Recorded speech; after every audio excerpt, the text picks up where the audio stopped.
9 दिसंबर 2025 देहरादून के सेलिकोई मार्केट में एक ग्रोसरी शॉपिंग एक ऐसे हादसे में बदल गई जिसने पूरे देश को हिला दिया। एंजल चकमा 24 साल का एक युवा लड़का जो एमबीए करने आया था देहरादून, उस पर बहुत ब्रूटली तरीके से हमला किया गया। लोगों ने इसे रेशियल डिस्क्रिमिनेशन बताया कि उसको रेशियल देख के मारा गया, उसको चिंकी चाइनीज बोला गया।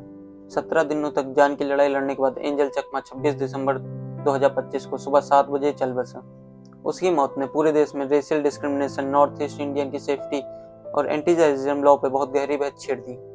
जय श्री राम दोस्तों, मेरा नाम है एबीएक्स साधु और आज हम बात करने वाले एंजल चकमा के साथ जो कुछ भी हुआ, क्या हुआ, एक्चुअल फैक्ट के साथ, न्यूज़ के साथ, सारे आर्टिकल्स के साथ हम यहाँ पे फैक्ट लेके आए हैं आप लोगों के लिए। तो इस वीडियो में बने रहिए और वीडियो को लाइक कर दीजिए और चैनल को सब्सक्राइब कर दीजिए। तो सबसे पहले हम जान लेते हैं एंजल चकमा कौन था।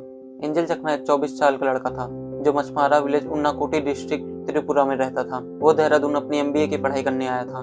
जिज्ञासा यूनिवर्सिटी में वो एमबीए का लास्ट ईयर का स्टूडेंट था।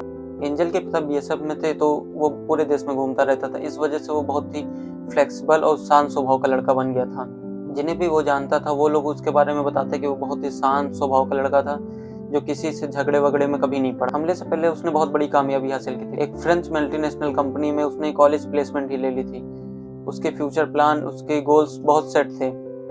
वो चाहता था कि उसके पापा वॉलंटियर रिटायरमेंट ले ले, क्योंकि वो बोलता था कि पापा आपने हमारे लिए बहुत कुछ कर लिया।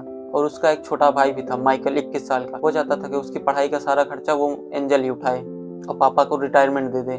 और उसको माउंटेन वगैरह में घूमना बहुत ज्यादा पसंद था। उसने अपने भाई माइकल के साथ एक ट्रिप भी प्लान की थी और किस्मत का खेल देखो, जो उसने ट्रैकिंग के लिए शूज ऑर्डर किए थे वो उसके हमले के एक दिन बाद घर पहुंचे, जो कभी वो पहन नहीं सका। अब आता है हादसे वाला दिन, 9 दिसंबर 2025। वही लगभग शाम के 6:15 हो रहे थे। सेलिकोई मार्केट का एरिया था देहरादून में।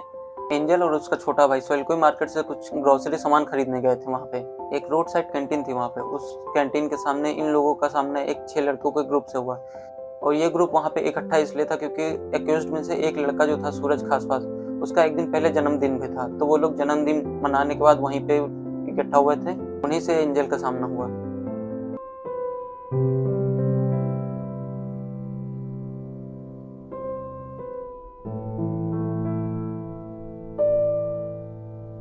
माइकल चकमा के बयान के मुताबिक ये झगड़ा तुरंत इतनी तेजी से बढ़ गया, नशे के धुत में वो ग्रुप ने दोनों भाइयों को गाली देना शुरू कर दिया। और वो ग्रुप इन दोनों भाइयों को चिढ़ाने लगा चिंकी, चाइनीज, मोमो बोल के। और ये वो बेइज्जती भरे शब्द थे जो नॉर्थ ईस्ट वालों को गाली देने के लिए इस्तेमाल किए जाते हैं, उनको बेइज्जती फील कराने के लिए इस्तेमाल किए जाते हैं। फिर एंजल को जो है सर और पीठ पे चाकू से मारा गया। जब वो वहीं पे घायल होकर गिर गया तो ग्रुप पूरा छोड़ के वहां से भाग गया तुरंत। और उस ग्रुप के लड़कों का नाम था योगराज अवस्थी जो नेपाल का रहने वाला था, सूरज खासवास, अविनाश नेगी, सुमित कुमार, शौर्य, आयुष बदूनी, जिन्होंने उस पर हमला किया था। जो हमले का मुख्य आरोपी था योगराज अवस्थी, वो अभी भी फरार है। माना जा रहा है कि वो नेपाल भाग गया था हमले के तुरंत बाद। बाकी लोग पकड़ लिए गए हैं, जेल में है अभी। हमले के तुरंत बाद एंजल को ग्राफिक एरा हॉस्पिटल ले जाया गया देहरादून में। 17 दिन तक उसका इलाज चला। बहुत क्रिटिकल कंडीशन थी बट वो बच नहीं पाया। उसकी मेडिकल रिपोर्ट में बहुत भयंकर चोटें सामने आई। सर, पीठ, हाथ पे उसके चाकू लगे हुए थे। न्यूरोलॉजिकल डैमेज हुआ था, स्पाइन भी डैमेज हुई थी और उसी के कारण स्पाइन में गहरी चोट लगने की वजह से मौत हो गई। अब आते हैं इसमें पुलिस इन्वेस्टिगेशन क्या कर रही है। एंजल के परिवार के मुताबिक पुलिस वालों ने 10 तारीख को जो है एफआईआर लिखने से मना कर दिया था। उन्होंने बोला था ये तो सिर्फ छोटी सी चोट है, इसमें एफआईआर की क्या जरूरत है। फिर प्रॉपर एफआईआर उन्होंने 12 दिसंबर को करी, हादसे के 3 दिन बाद। और एसपी अजय सिंह ने पुलिस के बचाव में कहा कि शुरुआत में हम सस्पेक्ट को आइडेंटिफाई नहीं कर पाए थे, इसलिए लीगल प्रोसीडिंग में देरी हुई। अब मैं आपको धाराएं बता देता हूँ कि किस किस धाराओं में जो है केस दर्ज किया गया था। सेक्शन 115(2), सेक्शन 118, सेक्शन 351(3), ये सारी धाराएं 12 तारीख को लगाई गई। फिर सेक्शन 109, 161, 103 और 3, ये सारी धाराएं जो है 14 तारीख को लगाई गई। इसका कहना है फिलहाल इसमें कि रेसिज्म का कोई भी सबूत इसमें नहीं मिलता है कि रेसिज्म की वजह से जो है हमला किया गया। इसमें ऐसी कोई बात प्रकाश में नहीं आई थी कि इसमें कोई नस्ली टिप्पणी लेकर कोई ऐसी घटना हुई है। बट सडन मोमेंट पे जो वहां पर क्लैश हुआ और जो वार्ता हुई वहां पर जो इस तरह से जो कंफ्यूजन हुआ, उसके कारण जो है ये घटना पूरी कारित हुई है। लेकिन फिर भी इन्वेस्टिगेशन अभी ओपन है। इसमें जो भी साक्ष्य जिसके द्वारा प्रस्तुत किए जाएंगे, या परिजन है या अन्य लोग हैं, उसके हिसाब से इसमें इन्वेस्टिगेशन अभी भी आगे चल रही है। इसमें 2 अक्यूज थे मेन, योगेश अवस्थी और सूरज खासवास।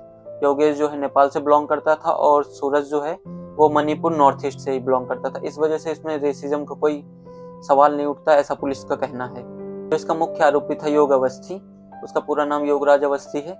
उसको ढूंढने के लिए पुलिस ने उससे 25,000 का इनाम रखा है, फिर अभी उसको बढ़ा के 1 लाख तक का कर दिया। बाकी अपोजिशन लीडर के भी बयान आना शुरू हो गए हैं इस टॉपिक पर पूरे। बाकी आपको सारे एविडेंस, सारे आर्टिकल्स मैं डिस्क्रिप्शन में डाल दूंगा, आप एक बार पढ़ लीजिएगा। तब बाकी कोई अगर अपडेट आती है इस केस पे तो मैं आप लोगों के साथ शेयर करूंगा सारी जानकारी। आप लोग चैनल को सब्सक्राइब कर ले, वीडियो को लाइक कर लें। वीडियो ज़्यादा लंबी ना करते हुए मैं इस वीडियो को यहीं पे ख़त्म करता हूँ। जय श्री राम।